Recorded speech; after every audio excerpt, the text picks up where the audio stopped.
Customers now. Yeah. Customers. Your customers, your clients, right? Your clients, yeah.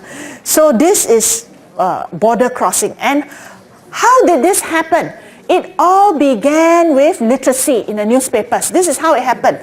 Newspapers began to look like magazines. You look.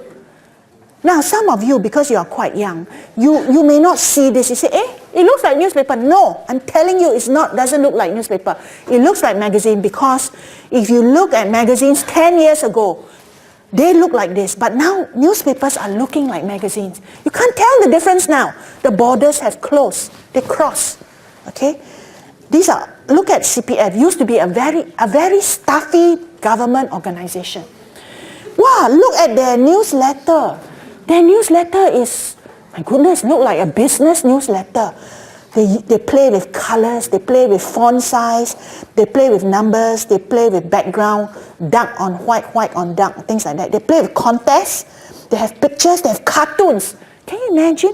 Do you know that last time government organizations will never have a public image that is like this?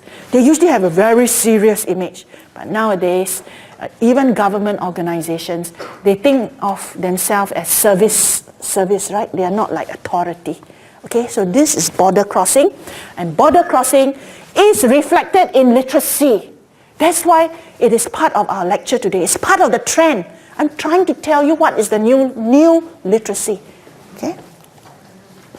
This is from the newspaper. Okay, newspaper now have all these charts. It looks like a textbook. My goodness, it's from the newspaper. Newspaper have cartoons. This is newspaper. They're trying to teach a social message. We thought it was a cartoon, but no, it's from the newspaper. Even philosophy books. You know, philosophy used to be a very dry subject. Wow, nowadays, in order to attract students to the philosophy department, now philosophy book also like this. What is a horror movie? Oh, this is horror movie. Okay, then they will give you the discourse on horror movie.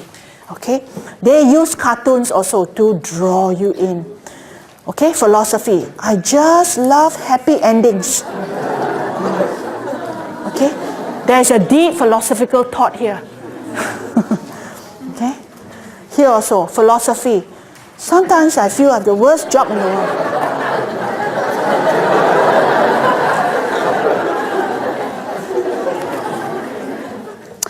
All right, number 4, the fourth trend is cross-cultural language studies. The world is getting smaller. That was what I was telling you in the first 2 lectures. I told you about the globalization and the fact that English is involved with the globalizing trend. Okay, so because of this globalization, there's a lot of cross-cultural language studies. Now, you saw all this in the last lecture. I'm just trying to flash them very, very quickly now. I won't explain because you saw all this before. You can see that there are many, many different cultures in the world, not just in Singapore. Okay? And they have different perspectives, different ways of writing. Now, there are actually low ambiguity versus high ambiguity cultures. Okay? And because the world is so small, and because Singapore trades with partners all over the world, we need to know how to talk to people. We can't talk to people in the same way all the time. There are cultures where ambiguity is very low, like Australians or Americans. They just tell you straight away. Okay, but there are cultures where the ambiguity is very high. Okay, that means you don't really know what they mean. Okay, places like India, Middle East, these are high, very ambiguous cultures. Japan, in Japan if they say, yeah, this means no, Okay, so the ambiguity is there. So we need to teach this. Otherwise, we will do very badly when we do business with cross-cultural people. All right, just like I know that many Singaporeans who have gone to China, they don't seem to do as well in business as those from, say, Hong Kong or Taiwan. That's what I heard.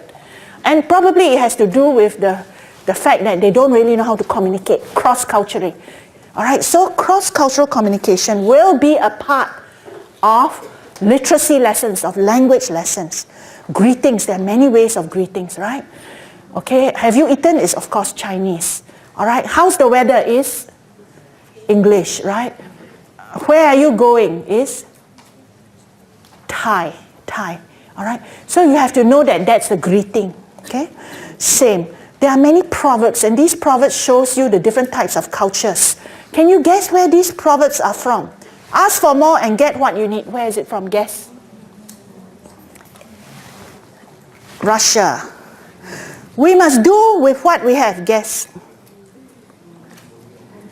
Can you guess? What?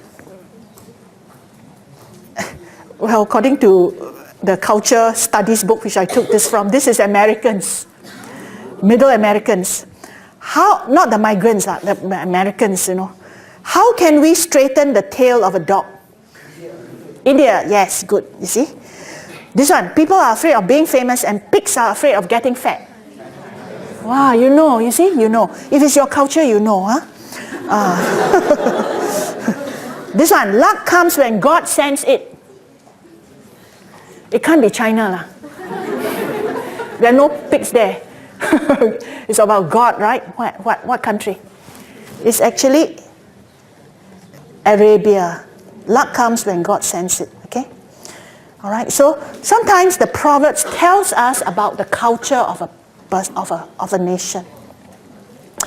And cross-cultural communication is very important because when top students like Nigerian and Indian students, there was a research study by the British Council, and they gave scholarships to the top Nigerian and the top Indian students to go to Britain to study. And what happened was that these students who got A in Nigeria and India, but they got C in Great Britain, okay, because they were doing the art subject. And you know, art subject, you have to write in a certain way. It's not like mathematics where if you get all right means it's 100, okay? But in the art subject, your style plays a very important part. So if you write it in a Nigerian style, the Nigerian professor may like it very much, but I'm afraid the British professor don't like it at all. All right, so you're going to get very low grades, okay? Because we are affected by our cultural perspective, okay, and our habits of talking and speaking. So when we write, we also tend to be very cultural. Okay, so more and more we need to teach cross-cultural writing and reading. Okay, very important because the world is getting smaller. We've taken our break already. Now we go on to multiple intelligences. This is trend number 5. Okay, trend number 5, multiple intelligences. This is going to come in. Okay. It is already in, but not officially. But officially, it will be in by the 2010 English syllabus. What is multiple intelligence? Those of you who will take your methodology class in English, your teacher will probably teach you this.